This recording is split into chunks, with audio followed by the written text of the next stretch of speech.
Assalamualaikum warahmatullahi wabarakatuh. Saya di sini akan menjelaskan sedikit tentang indikator demokrasi pada periode 1959 sampai dengan 1965.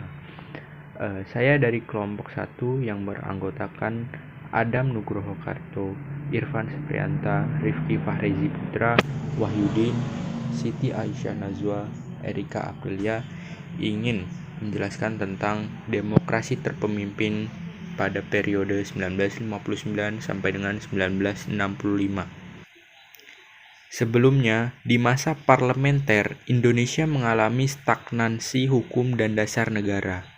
Dewan Konstituen yang bertugas menyusun konstitusi atau undang-undang dasar baru untuk menggantikan Undang-Undang Dasar 1950 tak kunjung menyelesaikan tugasnya. Kinerja Dewan Konstituen yang berlarut-larut membawa Indonesia ke dalam persoalan politik yang kondisi negara serta tidak pasti. Landasan konstitusional tidak mempunyai kekuatan hukum tetap karena hanya bersifat sementara. Situasi seperti ini berpengaruh besar terhadap situasi keamanan nasional karena membahayakan persatuan dan kesatuan nasional. Presiden Soekarno sebagai kepala negara melihat situasi ini sangat membahayakan bila terus dibiarkan. Oleh karena itu, untuk mengeluarkan bangsa dari persoalan pelik tersebut, Presiden Soekarno mengeluarkan dekret pada 5 Juli 1959 yang selanjutnya disebut Dekret Presiden 5 Juli 1959.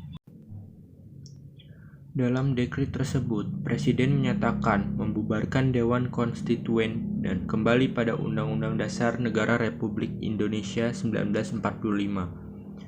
Dekret Presiden tersebut mengakhiri era demokrasi parlementer. Dekret Presiden juga membawa dampak sangat besar dalam kehidupan politik nasional. Era baru demokrasi dan pemerintahan Indonesia dimulai, yaitu suatu konsep demokrasi yang dipimpin oleh Presiden Soekarno disebut demokrasi terpemimpin. Maksud konsep terpemimpin ini dalam pandangan Soekarno adalah dipimpin oleh hikmah kebijaksanaan dalam permusyawaratan dan perwakilan.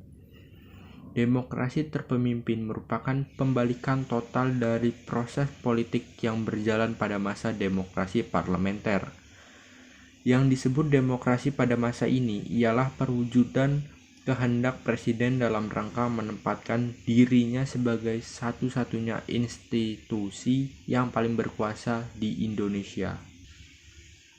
Masa suram demokrasi Indonesia. Perpolitikan Indonesia pada masa demokrasi terpemimpin sudah keluar dari aturan yang benar.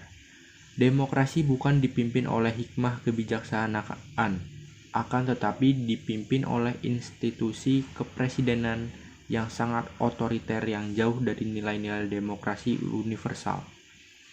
Soekarno memiliki kekuasaan absolut dan berwenang penuh atas penyelenggaraan negara. Beberapa kebijakan masa demokrasi terpemimpin yakni 1. Berkonfrontasi dengan Malaysia. 2. Keluar dari PBB. 3. Menyelenggarakan Asian Games pertama. 4. Menghabiskan anggaran negara dan memanfaatkan pinjaman untuk pembangunan proyek Mercusuar. 5. Soekarno ditetapkan sebagai presiden seumur hidup. 6. Tidak ada pemilu. 7. Soekarno membentuk kabinet 100 menteri, Kabinet Wikora II, dengan jumlah 132 pejabat pembantu presiden. Masa demokrasi terpemimpin disebut sebagai masa suram demokrasi di Indonesia. Berikut ini adalah indikator dalam pelaksanaan demokrasi di Indonesia pada periode 1959 sampai dengan 1965. Akuntabilitas. Partai politik juga merupakan elemen pendukung dalam tarik ulur antara badan kepresidenan, militer, dan Partai Komunis Indonesia, karena Presiden memposisikan dirinya sebagai institusi paling kuat di Indonesia. Yang kedua, rotasi kekuasaan. Tidak ada pemilihan umum selama periode ini. Mengaburnya kepartaian dibubarkan pada saat yang sama. 3. Pola rekrutmen politik. Peran legislatif dan sistem politik nasional lemah. Selain itu, proses rekrutmen politik untuk lembaga ini, DPR RGR, juga ditentukan oleh Presiden. Pelaksanaan pemilihan umum. Tidak terjadinya pemilihan di periode ini. Pemenuhan hak-hak dasar negara. Hak asasi manusia yang fundamental sangat melemah, dan ini juga merupakan puncak dari kebebasan pers.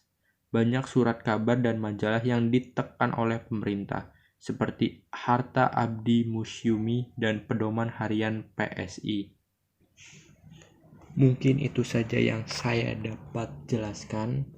Sekian dari kami, mohon maaf jika ada salah kata-kata atau ucapan. Wassalamualaikum warahmatullahi wabarakatuh.